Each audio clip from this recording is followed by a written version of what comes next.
الرحیم۔ محترم سامعین، اسلام کے شروع میں سب سے پہلا جو ہمارا قبلہ تھا وہ بیت المقدس تھا۔ لگ بھگ 17 ماہ تک آپ صلی اللہ علیہ وسلم نے اس بیت المقدس کی طرف رخ کر کے نماز ادا کی۔ اس کے بعد اللہ تبارک و تعالی نے بیت اللہ کو قبلہ بنایا اور فرمایا کہ اب آپ بیت اللہ کی طرف رخ کر کے نماز ادا کریں۔ آج ہم جانتے ہیں کہ بیت المقدس جس پہ ہمارا 750 سالہ حکومت اور اقتدار رہا، وہ بیت المقدس، وہ مسجد اقصیٰ آج ہمارے ہاتھوں سے کیوں نکلا اور آج اسرائیل اس پر زیر تسلط کیوں ہے؟ محترم حاضرین، محترم ناظرین، سب سے پہلے اس بیت المقدس کو حضرت عمر رضی اللہ تعالی عنہ نے فتح کیا، اور بنا کسی جنگ کے، بنا کسی خون خرابہ کے آپ نے اس بیت المقدس کو حضرت ابو عبیدہ بن جراح رضی اللہ تعالی عنہ کے زیر قیادت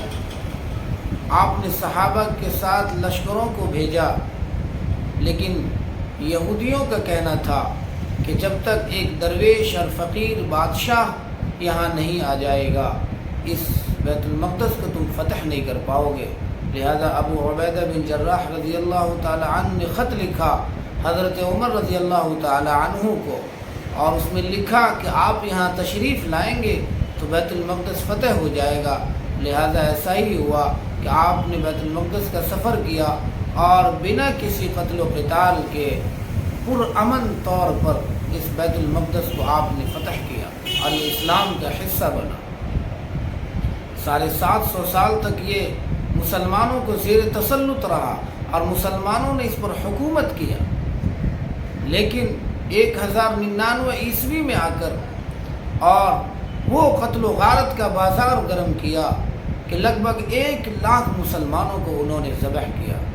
لیکن قربان جائیے وہ مرد مجاہد پر، وہ سلطان صلاح الدین ایوبی رحمۃ اللہ علیہ پر کہ اللہ تبارک و تعالی نے اس بندے کو وہ توفیق بخشی، اس بندے کو وہ فضیلت عطا کی، اس بندے کو وہ عزت عطا کی کہ وہ بندے وہ اٹھے، وہ مرد مجاہد، اور اپنی فوج کو منظم کیا اور ایک بے قراری کے ساتھ، ایک عظمت کے ساتھ اللہ تعالیٰ کی محبت کو اپنے دلوں میں لیے ہوئے اس بیت المقدس کو فتح کے ارادے سے نکلا اور 1187 عیسوی کو شکست دیا، صلیبیوں کو شکست دیا، اور اس بیت المقدس کو واپس مسلمانوں کے حکومت میں شامل کیا۔ اور قربان جائیے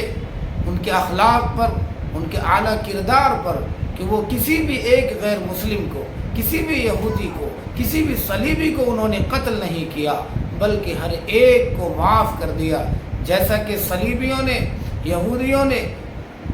1099 عیسوی کے اندر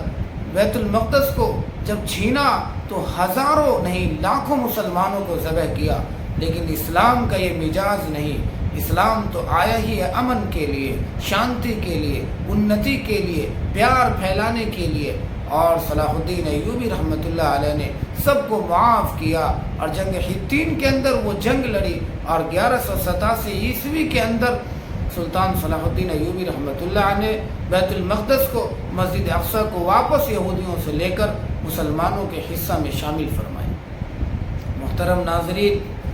پھر ہوا یہ کہ پھر یہ ہمارے ہی حکومت کے زیر تسلط رہا، لیکن ایک وقت آیا کہ یورپ، فرانس، امریکہ کی وہ ناپاک اور گندی سازش کے تحت 1948 کے اندر اسرائیل کا قیام عمل میں آیا اور پھر بیت المقدس کے کچھ حصوں پہ وہ قابض ہو گیا۔ لیکن ہوا یہ کہ 1967 کے اندر جب عرب اسرائیل کی جنگ ہوئی، اس میں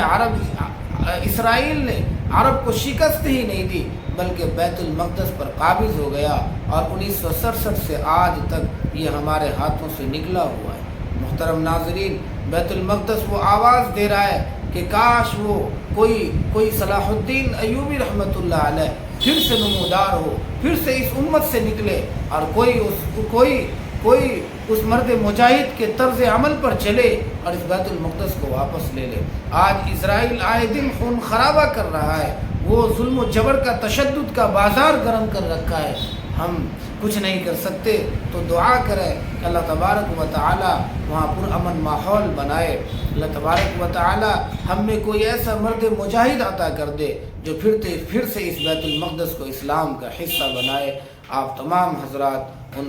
ان فلسطینیوں کے لیے، ان مظلومین کے لیے دعا کریں۔